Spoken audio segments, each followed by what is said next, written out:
الحمد لله نحمده ونستعينه ونستغفره ونؤمن به ونتوكل عليه ونعوذ بالله من شرور أنفسنا ومن سيئات أعمالنا من يهده الله فلا مضل له ومن يضلل فلا هادي له وأشهد أن لا إله إلا الله وحده لا شريك له وأشهد أن محمدا عبده ورسوله صلى الله عليه وسلم الذي أرسله بالحق بشيرا ونذيرا وداعيا إلى الله بإذنه وسراجا منيرا أما بعد فإن خير الحديث كتاب الله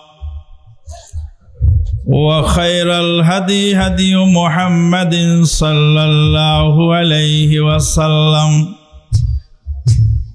وشر الأمور محدثاتها وكل محدثة بدعة وكل بدعة ضلالة وكل ضلالة في النار أما بعد فقد قال الله تبارك وتعالى في الكلام المجيد والفرقان الحميد بعد أعوذ بالله من الشيطان الرجيم يا أيها الذين آمنوا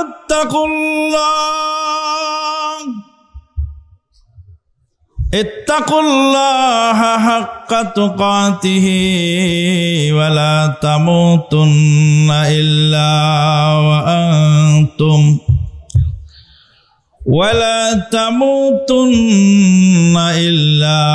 وأنتم مسلمون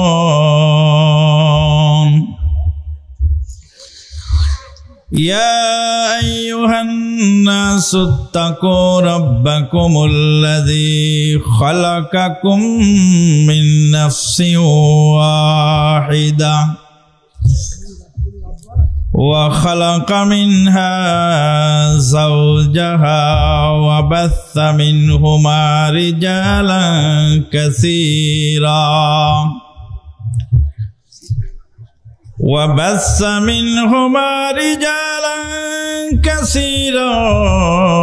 ونساء واتقوا الله الذي تساءلون به والأرحام إن الله كان عليكم رقيبا يا أيها الذين آمنوا اتقوا الله وقولوا قولا سديدا يصلح لكم أعمالكم ويغفر لكم ذنوبكم ومن يطع الله ورسوله فقد فاز فوزا عظيما وقال تعالى شرع لكم من الدين ما وصى به نوحا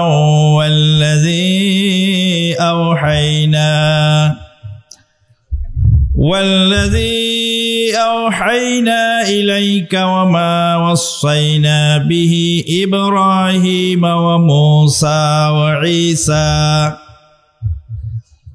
وما وصينا به إبراهيم وموسى وعيسى أن أقيموا الدين আন আকিমুদ্দীন ওয়া লা তাতাফাররাকু ফীহি ইলা আখিরিল আয়াহ। যাবতীয় প্রশংসা সেই মহান আল্লাহর, যার অপার অনুগ্রহে নানান প্রতিকূলতা ডিঙ্গিয়ে এই মহা সম্মেলনে হাজির হওয়ার তৌফিক লাভে আমরা ধন্য হয়েছি, আলহামদুলিল্লাহ।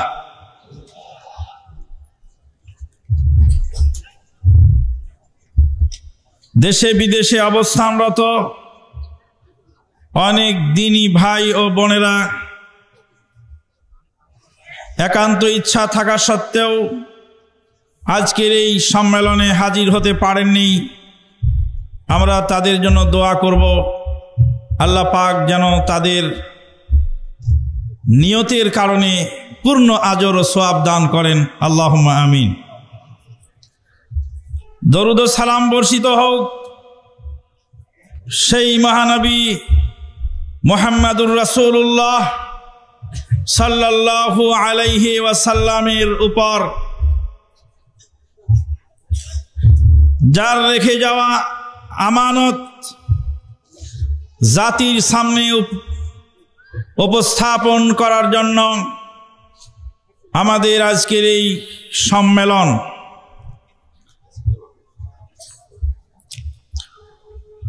উপস্থিত এই জাতীয় তাবলিগি ইজতেমার মধ্যমণি, আহলে হাদিস আন্দোলন বাংলাদেশের প্রাণ পুরুষ, মজলুম জননেতা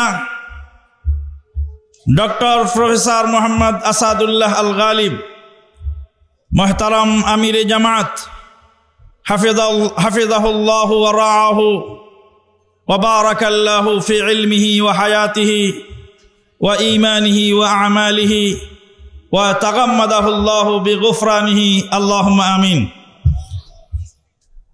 মোহতারাম আমিরে জামাত সহ বাংলাদেশ আহলে হাদিস আন্দোলন বাংলাদেশ ও তার অঙ্গ সংগঠন সমূহের সর্বস্তরের নেতা কর্মী, সুধী শুভানুধ্যায়ী দিনী ভাই ও বোনেরা, বন্ধুগণ, আপনারা ইতিপূর্বে আমার আলোচ্য বিষয় শুনেছেন। আজকের আলোচ্য বিষয় দ্বীন কায়েমের পথ ও পদ্ধতি। প্রথমেই আমি আলোচনা করব দ্বীন শব্দের মৌলিক অর্থ। মা'না দ্বীন হুয়া তাওহীদুল্লাহ ওয়া তাআতুহ। দ্বীন শব্দের অর্থ, মৌলিক অর্থ, মহান আল্লাহর একত্ব ও তাঁর আনুগত্যপূর্ণ সকল কাজ সমূহ। এক কথায় ইসলামই হলো দ্বীন। আল্লাহ পাক বলেন, ইন্নাদ-দীনা ইনদাল্লাহিল ইসলাম। আল্লাহর নিকটে মনোনীত দ্বীন হলো ইসলাম। আল্লাহ পাক অন্য উত্তর বলেন, ওয়ামান ইয়াবতাগি গায়রাল ইসলামি দীনা ফালাই ইউকবালা মিনহু ওয়া হুয়া ফিল আখিরাতি মিনাল খাসিরিন। ইসলাম ছাড়া অন্য দিন যারা তালাশ করে বেড়ায়, কশ্চিন কালেও তাদের নিকট থেকে তা কবুল করা হবে না, পরকালে সে ক্ষতির মধ্যে নিমজ্জিত হবে।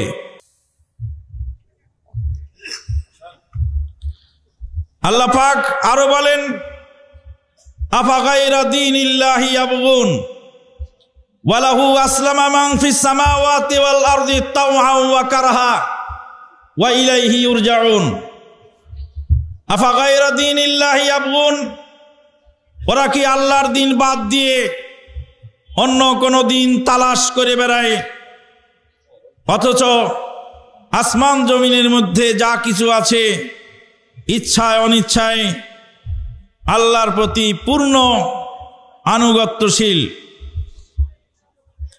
ওয়ালাহু আসলামা মান ফিস সামাওয়াতি ওয়াল আরদ তাওআন ওয়া কারহা ওয়া ইলাইহি ইউরজাউন। ইচ্ছায় অনিচ্ছায় আল্লাহর দেওয়া বিধানকে মানুষ সহ আসমান জমিনের যা কিছু আছে সবাই মেনে নিয়ে থাকে। সম্মিলিত শ্রোতা মণ্ডলী, এখানে আপনাদেরকে দুইটি আল্লাহর হুকুম, একটি হলো হুকমে তাকওয়িনি আর একটা হলো হুকমে তাশরীঈ। হুকমে তাকওয়িনি এবং হুকমে তাশরীঈ এই দুইটি বিষয়ে একটু আলোকপাত করতে চাই। আল্লাহ রাব্বুল আলামিন বললেন, ওয়ালাহু আসলামা মান ফিস সামাওয়াতি ওয়াল আরদ, আসমান জমিনের মধ্যে যা কিছু আছে তারা সবাই আত্মসমর্পণ করেছে, ইসলাম মেনে নিয়েছে। আল্লাহ পাকের কোন হুকুম, কোন বিধান আমরা ইচ্ছা অনিচ্ছায় মেনে নিয়েছি, মানতে বাধ্য হয়েছি। আল্লাহ পাক চোখ দিয়েছেন দেখার জন্য, কান দিয়েছেন শোনার জন্য। এটা আল্লাহর দেওয়া একটি নিয়ম, একটি নীতি। আল্লাহর দেওয়া এই নীতিকে বেদিন বেঈমান কাফেরেরাও লঙ্ঘন করতে পারে না। তাদেরকে চোখ দিয়েই দেখতে হয়, কান দিয়েই শুনতে হয়, পা দিয়েই চলতে হয়, হাত দিয়েই কাজ করতে হয়। হাত দিয়েছেন কাজের জন্য, কাজ করবেন হাত দিয়ে। এটা হলো হুকমে তাকওয়িনি। আপনি ইচ্ছা করলেই পা দিয়ে খানা খেতে পারবেন না, কারণ আল্লাহর নিয়মই এমন। পা দিয়ে খানা খাওয়ার ব্যবস্থা আল্লাহ পাক রাখেন নেই। ওটা ইচ্ছায় অনিচ্ছায় কাফের মুসলিম সবাই এ বিধান মানতে বাধ্য যে হাত দিয়ে খানা খাবে। এবং হাতের মধ্যে দুই হাত দিয়ে খেতে পারেন, খাওয়ার সুবিধা আছে আপনার। বাম হাত দিয়েও খেতে পারেন, ডান হাত দিয়েও খেতে পারেন। এবার শরীয়ত আপনাকে বলেছে ডান হাত দিয়েই খেতে হবে, বাম হাত দিয়ে খাওয়া চলবে না।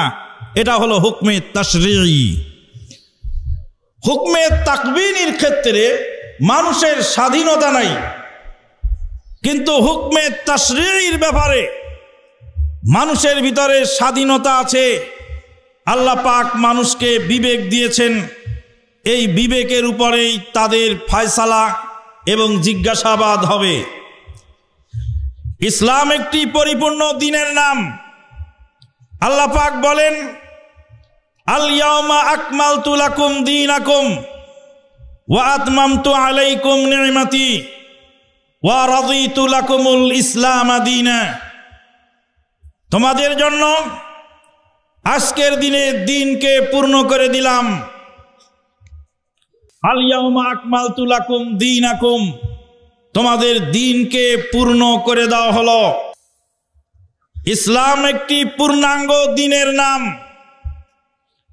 আল্লাহ পাক অন্য আয়াতে বলেন, আফা তুমিনুনা বিবাযিল কিতাব ওয়া তাকফুরুনা বিবায, তোমরা কি কিতাবের কিছু অংশের উপর ঈমান আনবে আর কিছু অংশের উপরে ঈমান আনা ছেড়ে দিবে? ইসলাম একটি পূর্ণাঙ্গ দ্বীনের নাম। ইসলাম একটি পূর্ণাঙ্গ জীবন ব্যবস্থার নাম।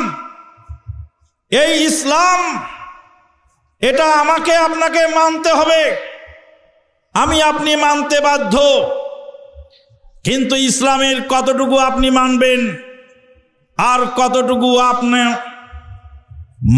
না মানলেও আপনার জন্য চলবে, এই জায়গা নিরূপণ করতে গিয়ে মারাত্মক ভুল আমাদের হয়ে যাচ্ছে, যার ফলে দিন কায়েমের ব্যাপারে মুসলিম মিল্লাতের মধ্যে নানাবিধ পথ ও পদ্ধতি আমরা লক্ষ্য করে দেখছি। বিশিষ্ট একজন চিন্তাবিদ চিন্তা করতে করতে ইসলাম সম্পর্কে মন্তব্য করলেন, ইসলাম কোনো বেনীতি দোকানের নাম নয়, ইসলাম কোনো রকমারি বা ভ্যারাইটিস স্টোরের নাম নয়। সেখান থেকে যতটুকু ইচ্ছা গ্রহণ করবেন আর যতটুকু ইচ্ছা ছাড়বেন। কথাটা আপাতত দৃষ্টিতে মনে হচ্ছে খুব সুন্দর কথা। বলেন তো, ইসলামের কোনো অংশ গ্রহণ করা আর কোনো অংশ বর্জন করার এখতিয়ার কি আপনার আছে? এই তো এখনই আপনি বিরাট প্রবলেমে পড়ে যাবেন। এবার বলেন তো, আপনি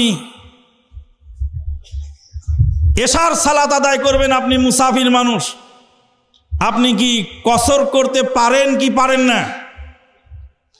কথা বলেন, কসর ছাড়তে পারেন কি পারেন না? এই তো আপনাকে এখতিয়ার দেওয়া হয়েছে, তা আপনার উপরে তো কসর চাপিয়ে দেওয়া হয়নি।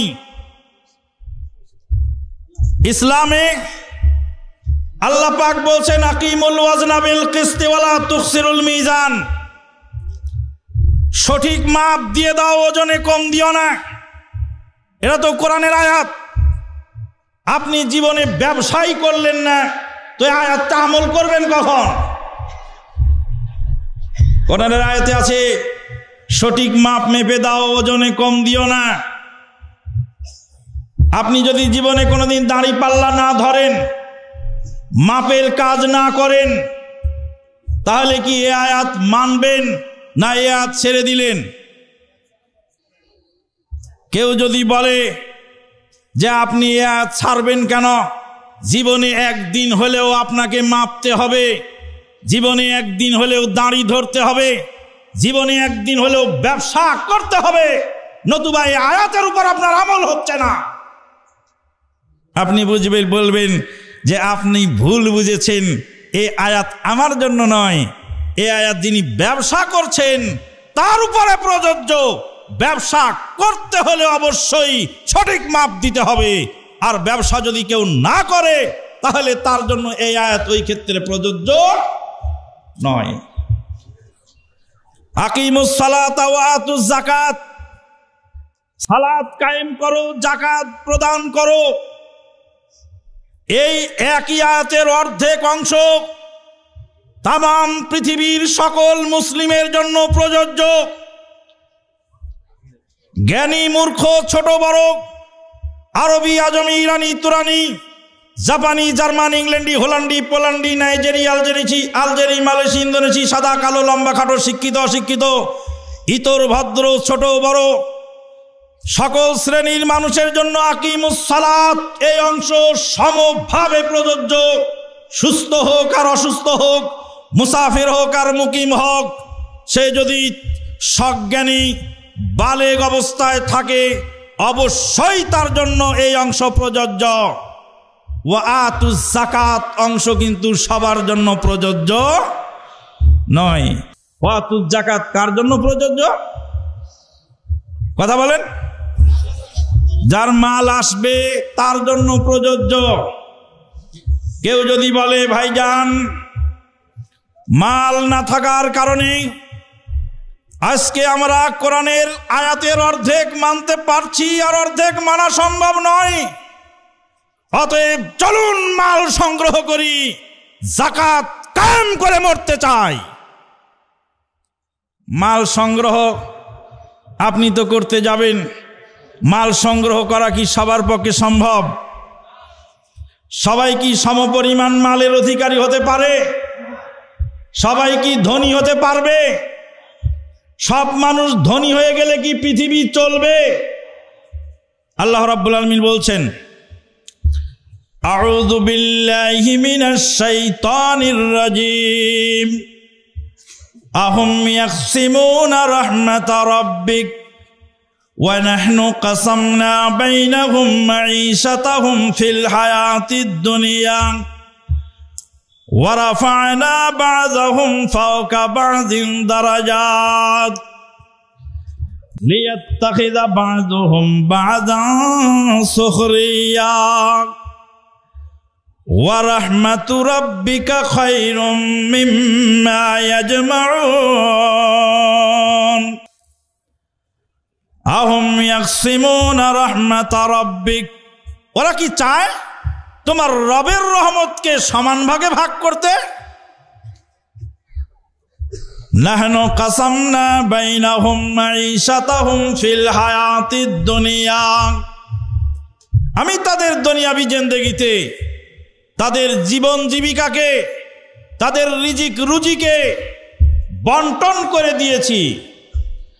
ওয়ারাফা'না বা'যাহুম ফাওকা বা'যিন দারাজাত, তাদের ভিতরে কাউকে উপরে তুলে দিয়েছি, কাউকে নিচে নামিয়ে রেখেছি, উঁচু নিচু করে দিয়েছি। কেন কেন করেছি? আল্লাহ বলছেন লিয়াত্তাখিযা বা'যুহুম বা'যান সুখরিয়া,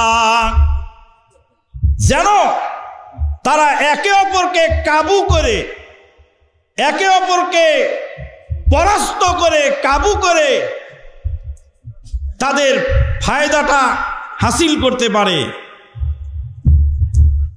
গরিব লোকের পেটে যদি ক্ষুধা না থাকতো তাহলে আপনার বোঝা মাথায় নিয়ে কুলির কাজ করতো না। আর আপনার গায়ে যদি নিজের বোঝা তোলার ক্ষমতা থাকতো তাহলে আপনি কুলির আশায় 1.5 ঘন্টা বাস স্টপে বসে থাকতেন না। আল্লাহ রাব্বুল আলামিন এক একজনের এক এক প্রয়োজনীয়তা দিয়ে তাদের চাহিদা মেটানোর ব্যবস্থা করেছেন। অতএব আকিমুস সালাতা ওয়া আতুজ যাকাত, এই আয়াতের খানিক অংশ কারো জন্য আর খানিক অংশ অন্য কারো জন্য। আপনাকে যদি যাকাত চাপিয়ে দিয়ে আপনাকে বলা হয় যে যাকাত তোমাকে দিতেই হবে, যাকাত দেওয়ার জন্য এবার মাল সংগ্রহ করো, ব্যবসা করে বৈধ উপায়ে মাল সংগ্রহ যদি না করা সম্ভব হয় তাহলে ডাকাতি করে হোক, ছিনতাই করে হোক, জবরদস্তি করে হোক মাল সংগ্রহ করো, যাকাত দিয়ে মারো যদি মুসলিম থাকতে চাও। এরকম ফতোয়া কেউ দিলে আমরা তাকে কি বলবো? কথা বলেন, কি বলবো? আমরা বলবো আপনি ভুল বুঝেছেন, ইসলাম আপনি বুঝতে পারেননি। অনুরূপভাবে কেউ যদি আমাদেরকে বলে যে ইসলামের সকল দিক ও বিভাগকে একসাথে আপনাকে পূর্ণাঙ্গভাবে মানতে হবে, ইসলামের সকল দিক ও বিভাগ একসাথে পূর্ণ মানতে হবে, এ দাবিটাও অনুরূপ। বরং আমরা কি করব? আমরা যখন ইসলামের যেই শাখায় থাকব, যে ক্ষেত্রে আল্লাহ পাক স্বাধীনতা দিয়েছেন, সেই স্বাধীন যেই পেশা আমি গ্রহণ করব, সেই স্বাধীন পেশার সাথে ইসলামের যে হেদায়েত রয়েছে সেই হেদায়েতটুকু আমি গ্রহণ করব। আমি যদি ব্যবসা করি, ব্যবসায়ীদের জন্য ইসলামের যে নির্দেশ রয়েছে সেটা আমি মেনে চলব। আমি যদি চাকরি করি, চাকরির ক্ষেত্রে ইসলামের যে নির্দেশ রয়েছে তা আমি মেনে চলব। আমি যদি পিতা হয়ে থাকি, পিতার জন্য যে নির্দেশ ইসলামে আছে তা আমি মেনে চলব। আমি যদি নেতা হয়ে থাকি, নেতার জন্য যে নির্দেশ আছে তা আমি মেনে চলব। আমি যদি বাপ হই, বাপের জন্য যেই নির্দেশ আছে তা আমি মেনে চলব। আমি যদি ছেলে হই তাহলে ছেলের জন্য যে নির্দেশ আছে তা আমি মেনে চলব। এবার আর একটা উদাহরণ দিলে আপনাদের কাছে সহজ হয়ে যাবে। আল্লাহর নবী বলছেন, তোমার ছেলে যদি সালাত আদায় না করে তাহলে 10 বছরে উপনীত হলে সেই ছেলেকে প্রহার করো এবং সালাত আদায় করতে বাধ্য করো। হাদিস ঠিক আছে তো নাকি? আমার ছেলে সালাত আদায় না করলে ছেলেকে 10 বছরের ছেলেকে সালাত আদায় করতে বাধ্য করা হবে, প্রহার করে হলেও। কিন্তু আমার বাপ যদি সালাত আদায় না করে তাহলে ও হাদিস কি ওখানে প্রযোজ্য হবে? কেন? আমি দায়িত্বশীল নই। আলহামদুলিল্লাহ, ধন্যবাদ, চমৎকার উত্তর আপনি দিয়েছেন। আল্লাহর নবী সাল্লাল্লাহু আলাইহি সাল্লাম বলছেন, আলা কুল্লুকুম রাইন ওয়া কুল্লুকুম মাসউলুন আর রাইয়াতিহি, তোমরা প্রত্যেকেই দায়িত্বশীল। কেউ বা ঘরের ভিতরের দায়িত্বশীল, কেউ বা আপনি নিজের বডির দায়িত্বশীল, কেউ বা তার স্ত্রীর দায়িত্বশীল, কেউ বা তার সন্তান সন্ততির দায়িত্বশীল, কেউ বা তার প্রতিষ্ঠানের দায়িত্বশীল, আর কেউ বা তার মসজিদের দায়িত্বশীল, আর কেউ বা তার কর্মক্ষেত্রের দায়িত্বশীল। যার যতটুকু দায়িত্ব আছে, দায়িত্বের অধীনস্থ সম্পর্কে জিজ্ঞেস করা হবে, ঊর্ধ্বতন সম্পর্কে আমি জিজ্ঞাসিত নই। আমার ছেলের আকিকা না হলে ইচ্ছা সত্ত্বে, টাকা পয়সা থাকা সত্ত্বেও যদি ছেলের আকিকা আমি না দেই, ইচ্ছা করে আমার ছেলের আকিকা যদি ছেড়ে দেই, এই আকিকার জিম্মাদার আমি নিজে। কিন্তু আমার বাপের আকিকা হয় নাই, সেজন্য আমার দাদা দায়ী, ওর ব্যাপারে আমি দায়িত্বশীল নই। বন্ধুগণ, আজকে আমাদের এই কর্মক্ষেত্র, দিন কায়েমের ক্ষেত্র বুঝতে ভুল করার কারণে গোলমাল হয়ে যাচ্ছে, যা একটু পরে আসছে ইনশাআল্লাহ। বলতেছিলাম ইসলাম পূর্ণাঙ্গ দিনের নাম। এই দিনের প্রথমত দুইটি অংশ। একটি অংশ হলো আকীদা ও বিশ্বাস। আকীদা ও বিশ্বাস একটি অংশের নাম। এই অংশে রয়েছে ঈমান ও ইহসান। হাদিসে জিবরিলে পাওয়া গেল ঈমানের কথা এবং ইহসানের কথা। ঈমানের 6টি রকম। ইহসান সম্পর্কে আল্লাহ নবী বললেন, আনতা আবুদাল্লাহ কাআন্নাকা তারাহু ফাইল্লাম তাকুন তারাহু ফাইন্নাহু ইয়ারাক। তেমন ভাবে করবে যেমন ভাবে আল্লাহকে দেখতে পাচ্ছ। আল্লাহকে দেখতে পাচ্ছ এরকম অনুভূতি তোমার ভিতরে আনা যদি সম্ভব না হয়, তাহলে আল্লাহ তোমাকে দেখছেন এটা মনে করে তুমি ইবাদত করে চলো। প্রথম অংশ হলো আকীদা, দ্বিতীয় অংশ হলো আমল। আমল হলো বাহ্যিক কাজ। বাহ্যিক কাজের দুইটি অংশ। একটি অংশের নাম ইবাদত, আর আরেকটি অংশের নাম মুআমালাত। ইবাদত হলো আল্লাহর সাথে বান্দার যে কানেকশন, আল্লাহর সাথে বান্দার যে লেনদেন, এই লেনদেনের নাম হলো ইবাদত। আল্লাহর কাছে আপনি সাহায্য চান, আল্লাহকে আপনি ইবাদত দিয়ে থাকেন, সেজদা করেন, সেজদা ইবাদত, সাহায্য চাওয়া ইবাদত। আল্লাহর জন্য আপনি কুরবানি করেন, কুরবানি করা ইবাদত। আল্লাহকে খুশি করার জন্য দান সদকা করেন, এগুলি হলো ইবাদত। ইবাদত হলো বান্দার সাথে বান্দার যেটা কানেকশন, ওটার নাম হলো আল্লাহর সাথে বান্দার যে কানেকশন, ওটার নাম হলো ইবাদত। ইবাদতটা হলো তাওকিফি। তাওকিফি মানে ইবাদতের যেখানে যতটুকু যেভাবে বলা আছে সেখানে ততটুকু সেইভাবেই আপনি করবেন। একটি মূলনীতি মনে রাখবেন, ইবাদত করব না, করব না, করব না, ইবাদত করব না, করব না, করব না, করব না, কোনো ইবাদত করব না। যতটুকু আসছে ততটুকুই করব। আল্লাহ পাক বলছেন, আমা আতাকুমুর রাসূলু ফাখুযু। এখানে থেমে যান, আর আগাবেন না। আমা আতাকুমুর রাসূলু ফাখুযু, রাসূল যা দেন ওইটুকু গ্রহণ করো।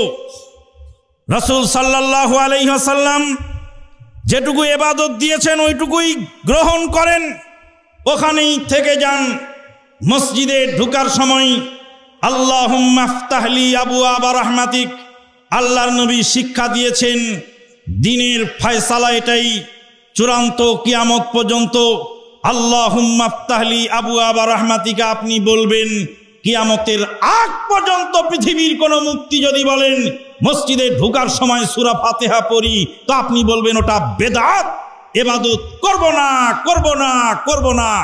যতটুকু নবী দিয়েছেন ওইটুকুই করব, একটু জের জবর কমানো যাবে না। দ্বিতীয় অংশ মুআমালাত। মুআমালাতের অংশ হলো দুনিয়ার যত কাজ আছে সব কাজ করব, করব, করব, করতে থাকবো, করতে থাকবো। দুনিয়ার যত খাদ্য আছে সব খাবো, খাবো, খেতে থাকবো। পালনের শাক খাবো, লাল শাক খাবো, পুঁই শাক খাবো, আটা খাবো, রুটি খাবো, ভাত খাবো, খিচুড়ি খাবো, চাউল খাবো, ডাল খাবো, সব খেতে থাকবো। যত বস্তু আছে সব খেতে থাকবো, যত কাজ আছে সব করতে থাকবো। যতটুকু নবী নিষেধ করেছেন ওইটুকু ছেড়ে দেব। ওয়া মা নাহাকুম আনহু ফান্তাহু। আয়াতের দুইটি পাঠ দুইটি ক্ষেত্রে প্রযোজ্য। প্রথম পাঠ ইবাদতের ক্ষেত্রে প্রযোজ্য, আর দ্বিতীয় পাঠ হলো মুআমালাতের ক্ষেত্রে প্রযোজ্য। ওয়া মা নাহাকুম আনহু ফান্তাহু।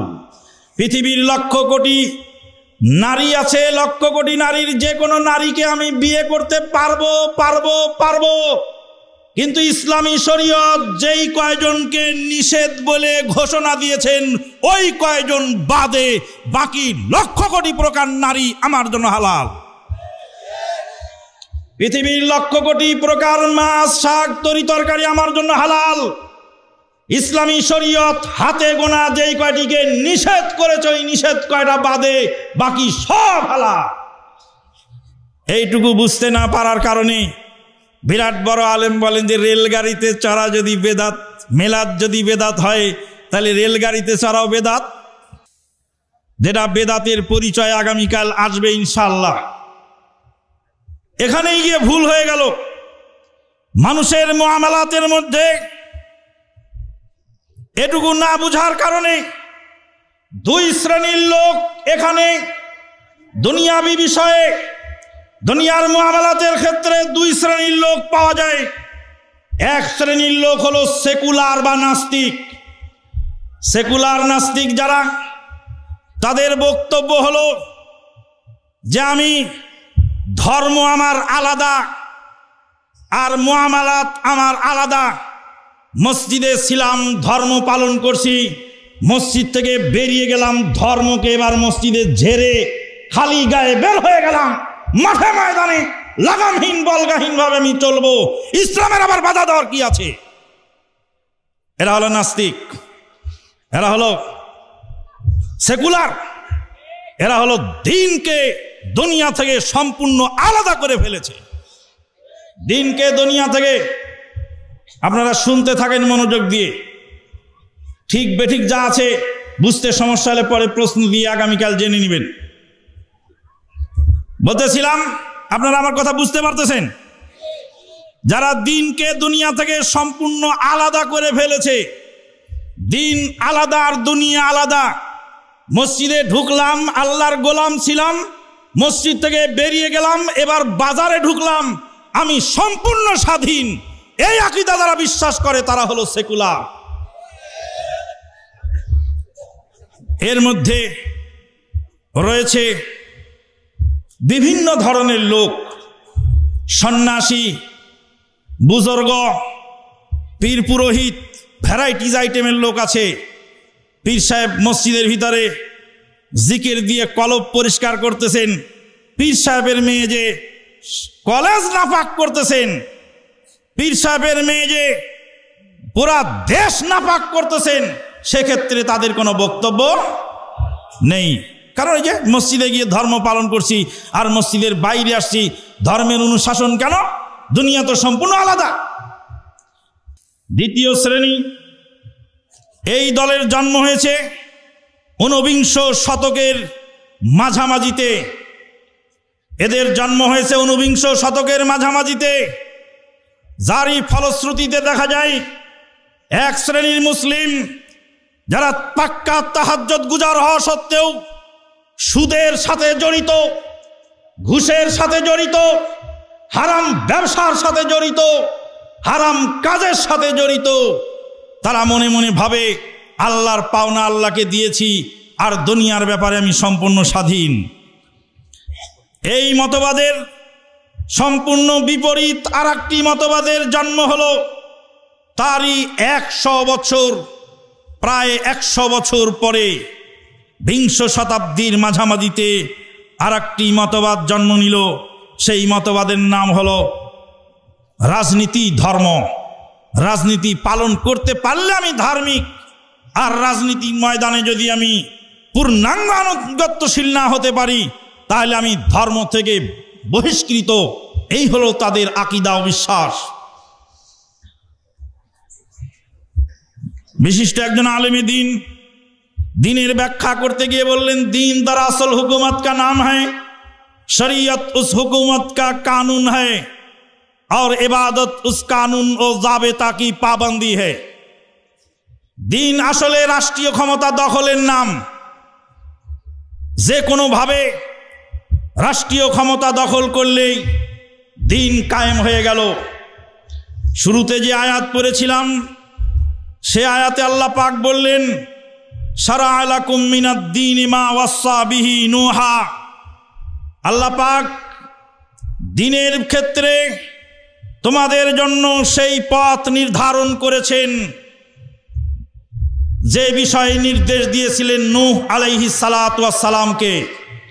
ওয়াল্লাযী আওহাইনা ইলাইক, আর যে বিষয়ে আমি প্রত্যাদেশ করেছি তোমার প্রতি, ওয়ামা ওয়াসাইনা বিহি ইব্রাহিম ওয়া মূসা ওয়া ঈসা, আর যেই বিষয়ে ইব্রাহিম, মূসা ও ঈসা আলাইহিমুস সালাতু ওয়াস সালামকে নির্দেশ দিয়েছিলাম। আর তা কি ছিল? আন আকিমুদ্দিন, দিন কায়েম করো। এবার ফিরে আসুন, দিন কায়েম যদি রাষ্ট্র ক্ষমতা হয় তো আল্লাহ তো নূহ আলাইহিস সালামকে দিন কায়েমের নির্দেশ দিলেন, ইব্রাহিম আলাইহিস সালামকে দিন কায়েমের নির্দেশ দিলেন, মূসা ও ঈসা আলাইহিস সালাতু ওয়াস সালামকে দিন কায়েমের নির্দেশ দিলেন, আমাদের নবীকে দিন কায়েমের নির্দেশ দিলেন। যেই নবী এবং রাসূলদের নাম এখানে উল্লেখ করা হলো তাদের কয়জন নবী রাষ্ট্র ক্ষমতা পেয়েছিলেন আর কয়জন পাননি? এবার জিজ্ঞেস করেন যে তাহলে কি তারা রাষ্ট্র ক্ষমতা যে পাননি তাহলে তারা কি দিন কায়েম করেননি? আর যদি দিন কায়েম করে থাকেন তে দিন কায়েম কোথায় করেছিলেন? কোন দিন কায়েম করেছিলেন? কথাটা কি বোঝা গেল? কথাটা আবারও বলছি শুনুন। আয়াতে বলা হলো আল্লাহ পাক উপরোক্ত নবী এবং রাসূলদেরকে দিন কায়েমের নির্দেশ দিয়েছিলেন, আন আকিমুদ্দিন ওয়ালা তাতাফাররাকু ফিহি, দিন কায়েম করো। দিন কায়েমের মানে যদি হয় রাষ্ট্র ক্ষমতা দখল, তাহলে পৃথিবীতে কতজন নবী রাষ্ট্র ক্ষমতার অধিকারী হয়েছিলেন? তাহলে যে সমস্ত নবী রাসূলগণ রাষ্ট্র ক্ষমতার অধিকারী হতে পারেন নাই তারা কি দিন কায়েম করেননি? বানি ইসরাইল যে 313 জন নবীকে হত্যা করেছিল, ওয়ায়াকতুলুনাল আম্বিয়া বিগাইরি হাক্কিন, যেই নবীগণ উম্মতের হাতে নিহত হলেন সেই নবীগণ কি দিন কায়েম করতে পারেননি? দিন দরাসল হুকুমত কা নাম হয়, দিন হলো রাষ্ট্রীয় ক্ষমতা দখলের নাম। শরীয়ত উস হুকুমত কা কানুন হয়, আর শরীয়ত হলো সেই রাষ্ট্রীয় ক্ষমতা চালানোর কানুনের নাম। और इबादत उस कानून और जाबता की पाबंदी है। इबादत হলো সেই রাষ্ট্রীয় কানুনের আনুগত্যের নাম। ইন্না লিল্লাহি ওয়া ইন্না ইলাইহি রাজিউন। শেষের দিকে বলতে বলতে বলা হলো মানুষ যে মনে করে রেখেছে সালাত, সিয়াম, হজ, যাকাত এগুলি ইবাদত, এগুলি ইবাদত নিচক।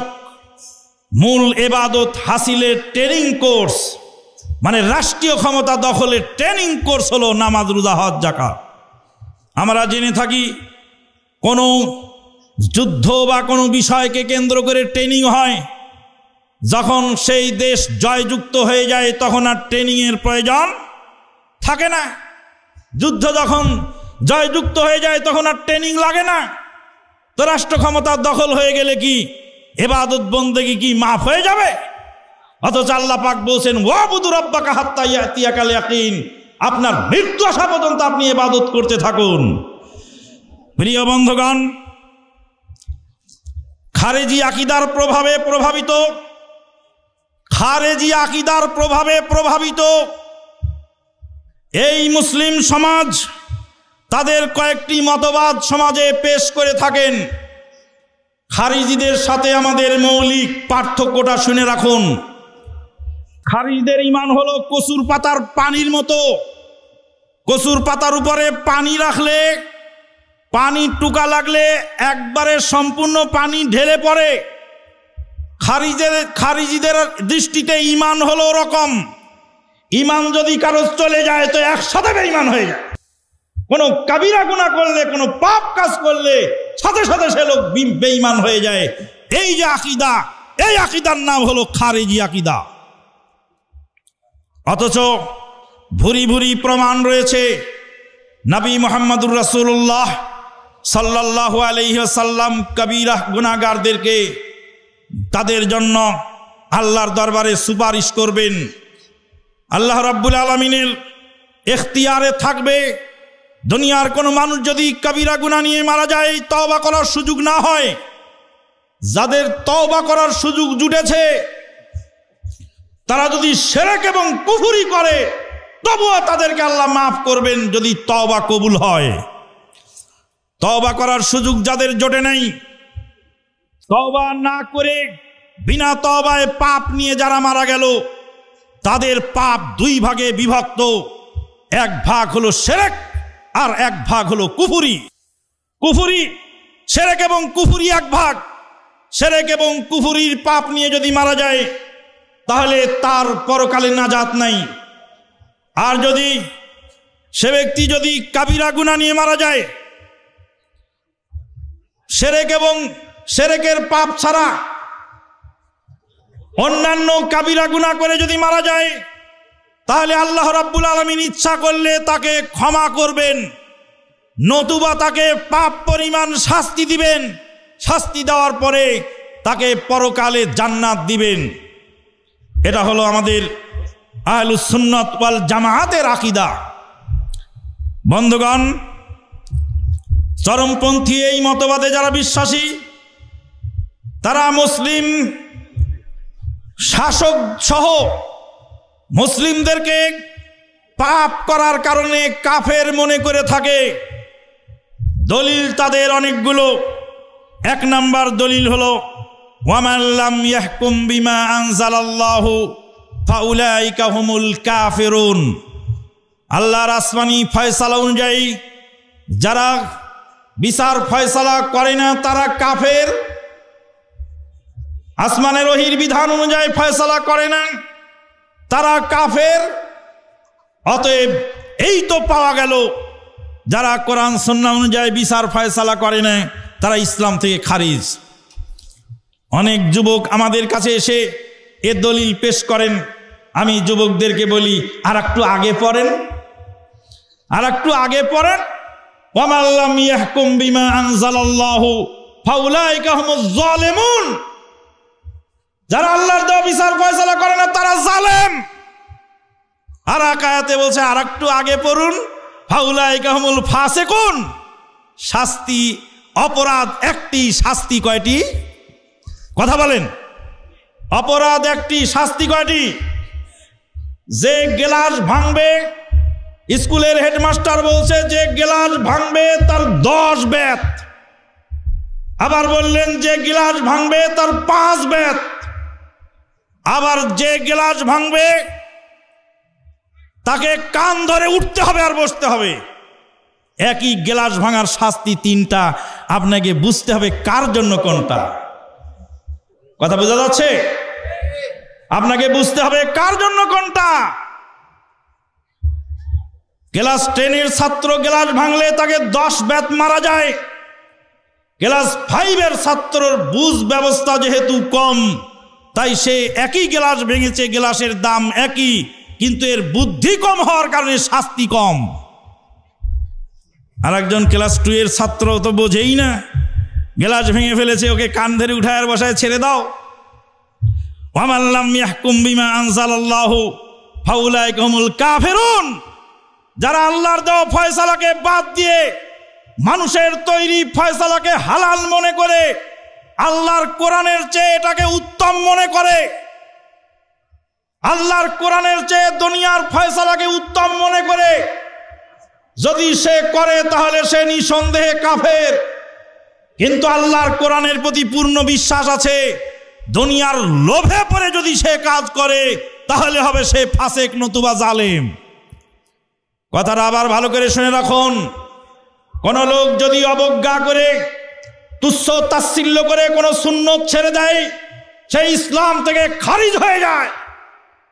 কিন্তু কেউ যদি অবজ্ঞা করে না, সুন্নতকে ভালোবাসে কিন্তু রাখতে পারে না, চেষ্টা করে, মনে মনে ভালোবাসে সুন্নতকে কিন্তু সুন্নতের উপরে আমল করতে পারে না, এর পাপ আর ওর পাপ সমান নয়।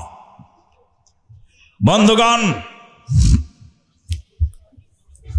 দ্বিতীয় দলিল, ইনিল হুকমু ইল্লা লিল্লাহ। দুনিয়ার হুকুম দেওয়ার ক্ষমতা শুধুমাত্র আল্লাহর আছে। আল্লাহ ছাড়া কারো হুকুম চলবে না। আল্লাহ ছাড়া কারো হুকুম চলবে না। মা যে আমাকে হুকুম দেয়, মায়ের হুকুম যে আমি মানি, আল্লাহ ছাড়া কারো হুকুম চলবে না।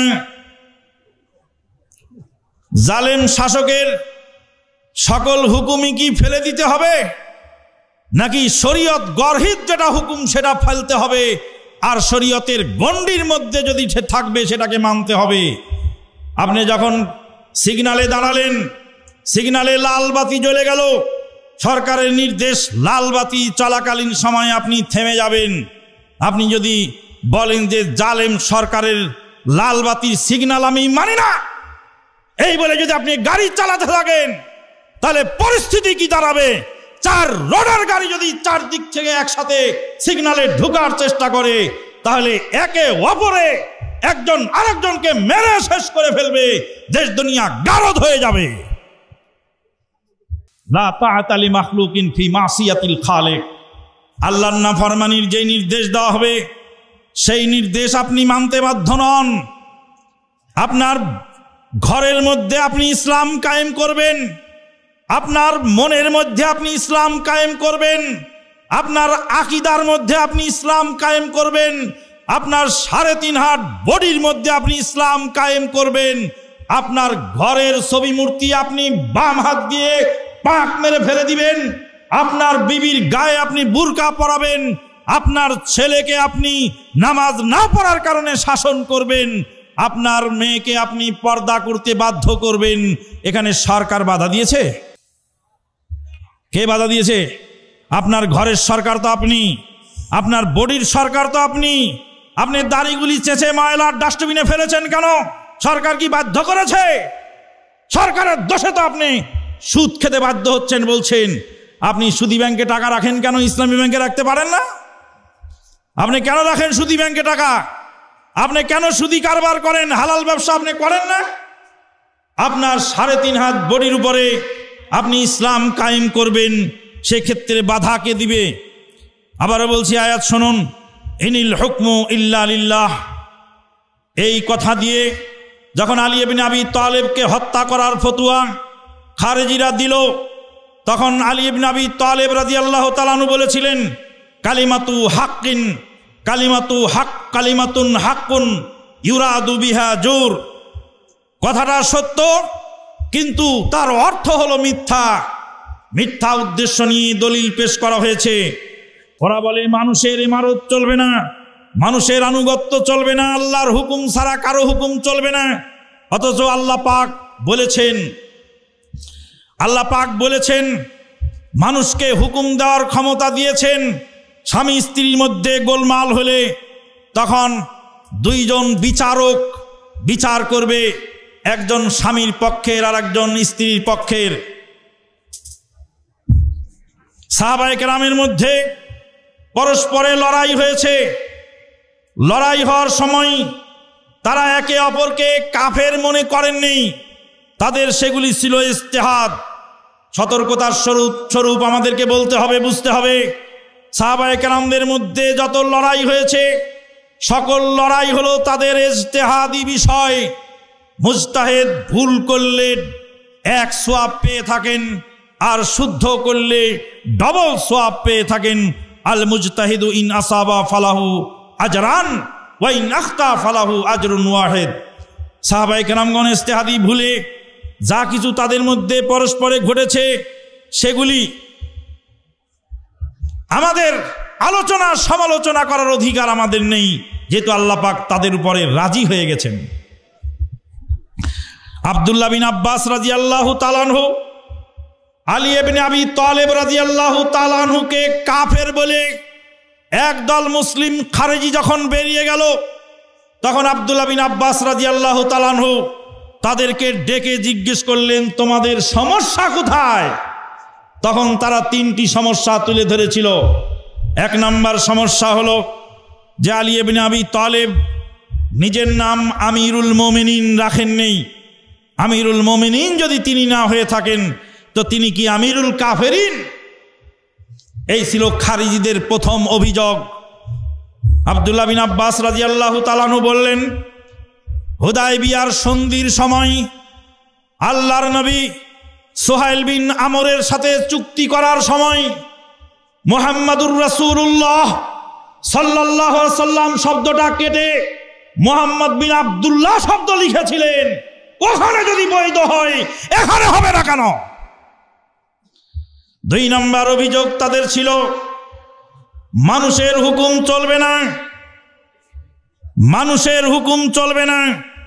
তখন আব্দুল্লাহ বিন আব্বাস রাদিয়াল্লাহু তাআলা আনহু বললেন, আলী ইবনে আবি তালেব রাদিয়াল্লাহু তাআলা আনহু মুয়াবিয়া বিন আবি সুফিয়ানের সঙ্গে যুদ্ধ হওয়ার সময় মানুষকে বিচারক নির্ধারণ করে তৃতীয় পক্ষের সালিসি বৈঠকের যে ব্যবস্থা করেছিলেন, সেই বৈঠককে অবজ্ঞা করে তারা বলেছিলেন যে মানুষকে কেন ফয়সালার দায়িত্ব দেওয়া হলো? আল্লাহ বলছেন, ইনিল হুকমু ইল্লা লিল্লাহ, আল্লাহ ছাড়া কেউ ফয়সালা দিতে পারে না। সেক্ষেত্রে আব্দুল্লাহ বিন আব্বাস রাদিয়াল্লাহু তাআলা আনহু বললেন, না, স্বামী স্ত্রীর মধ্যে গরমিল হলে স্বামী স্ত্রীর মধ্যে মিলানোর জন্য স্বামীর পক্ষ থেকে একজন বিচারক ফয়সালাকারী, স্ত্রীর পক্ষ থেকে একজন বিচারক ফয়সালাকারী, তারা উভয়ে ফয়সালা করে স্বামী স্ত্রীর মধ্যে মিলাবেন। স্বামী এবং স্ত্রীর গরমিল যদি মিলানোর জন্য মানুষকে ফয়সালাকারী নির্ণয় করা যায়, নিযুক্ত করা যায়, তাহলে গোটা মুসলিম বিশ্বের 2 দল মুসলিমের লড়াইয়ের সময় মানুষকে ফয়সালাকারী নির্ণয় করা যাবে না কেন? 3 নম্বর অভিযোগ ছিল, আমিরুল মোমিনিন গনিমতের মাল বন্টন করেননি। আয়েশা রাদিয়াল্লাহু তাআলা আনহা গনিমতের মাল বন্টন করেননি। আব্দুল্লাহ বিন আব্বাস রাদিয়াল্লাহু তাআলা আনহু বললেন, গনিমতের মাল যুদ্ধের ময়দানে কোনো মহিলা যদি মুসলিম সোলজারের হাতে ধরা পড়ে, সেই মহিলা সেই মুসলিম সোলজারের বান্দি হিসাবে গণ্য হয়।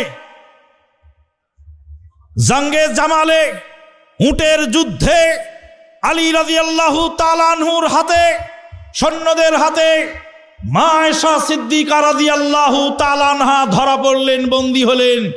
এবার বলো দেখি, মা আয়েশা সিদ্দিকা রাদিয়াল্লাহু তাআলা আনহাকে বন্দিনী হিসাবে কে গ্রহণ করতে চাও? খারিজদের অনেকগুলি লোক ফিরে আসলেন, বাকি লোক ওখানে রয়ে গেলেন। বন্ধুগণ, চরমপন্থী এই দলের লোকেরা রাজনৈতিক কোনো বিষয়কে, রাজনৈতিক কোনো গোলযোগকে ধর্মযুদ্ধের সাথে তুলনা করে ধর্মযুদ্ধের নিহত ব্যক্তিদেরকে যেভাবে শহীদ বলা হয়, তাদের নিহত ব্যক্তিদেরকে শহীদ রূপে আখ্যা দিয়ে থাকেন। আমাকে অনেক ক্ষেত্রে প্রশ্ন করা হয়ে থাকে, রাজনৈতিক লড়াইয়ে যারা মারা গেলেন তারা কি শহীদ হলেন নাকি তারা শহীদ নয়? কোরআন হাদিসের দৃষ্টিতে কি আছে?